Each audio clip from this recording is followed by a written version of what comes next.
மதுரையில் பயன்பாடற்ற நிலையில் உள்ள ஜவான் பவனை சீரமைக்க கோரி முன்னாள் ராணுவத்தினர் மாவட்ட ஆட்சியரிடம் மனு அளித்தனர். மதுரை மாவட்ட ஆட்சியர் ஆகாஷிடம் முன்னாள் படை வீரர்கள் சங்கத்தின் சார்பில் மனு அளிக்கப்பட்டது. அம்மனுவில் மதுரை ரயில் நிலையம் அருகே முன்னாள் படை வீரர்கள் மற்றும் அவரது குடும்பத்தினருக்காக ஜவான் பவன் இயங்கி வந்துள்ளது. இதில் முன்னாள் ராணுவத்தினர் மற்றும் அவரது குடும்பத்தினர் குறைந்த தொகையில் தங்கி வந்தனர். பல்வேறு பணிகளுக்காக மதுரை வரும் முன்னாள் ராணுவத்தினருக்கு இவ்வசதி உதவியாக இருந்தது. இந்நிலையில் கட்டடங்கள் வலுவிழந்ததால் 7 ஆண்டுகளுக்கு முன் ஜவான் பவன் மூடப்பட்டது. தற்போது பயன்பாடற்ற நிலையில் உள்ள ஜவான் பவனை புதிதாக கட்டி கொடுக்க வேண்டும், அதற்குரிய பணிகளை மாவட்ட ஆட்சியர் முன்னெடுக்க வேண்டும் என தெரிவித்துள்ளனர்.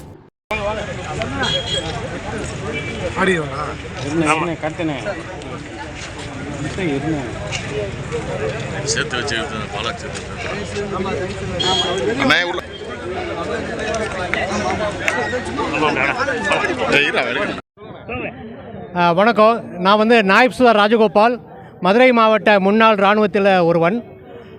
இங்கே உள்ள ஜவான் பவன் அப்படிங்கிறது வெளி மாநிலத்திலிருந்து வருகிற ஒவ்வொரு டிஃபென்ஸை சேர்ந்தவங்களும் அவங்க ஃபேமிலியும் அவங்க சொந்த விஷயத்துக்காக வரும்போது தங்கி இருந்து அவங்க வேலையில் முடித்து போகிறதுக்காக இந்த ஜவான் பவன் ஒரு கடந்த 30 ஆண்டுகளாக பராமரிக்கப்பட்டு வந்தது. இப்போ கட்டிடம் ரொம்ப மோசமாக போனதுனால இப்போ ஒரு 10 வருஷம் ஆச்சு, அது மூடியே கிடக்குது. ஒரு 5 வருஷமாக ரொம்ப தீவிரமாக இதை நாங்கள் அப்ளிகேஷன்லாம் கொடுத்து ட்ரை பண்ணிக்கிட்டு இருக்கிறோம். இப்போ போன கலெக்டர் ரொம்ப முயற்சி பண்ணிக்கிட்டு இருந்தார். இப்போ அவர் இருந்திருந்தால் இப்போ சீக்கிரம் ஆயிருக்கும். இருந்தாலும் துறை ரீதியாக மாற்றல் ஆனதுனால இப்போ புது கலெக்டர்கிட்ட நாங்கள் சொல்லி அவர் வாக்குறுதி கொடுத்துருக்காரு, சீக்கிரமே முடிச்சிருவோம் அப்படின்னு வாக்குறுதி கொடுத்துருக்காரு. நாயப் சுதார் ராஜகோபால்.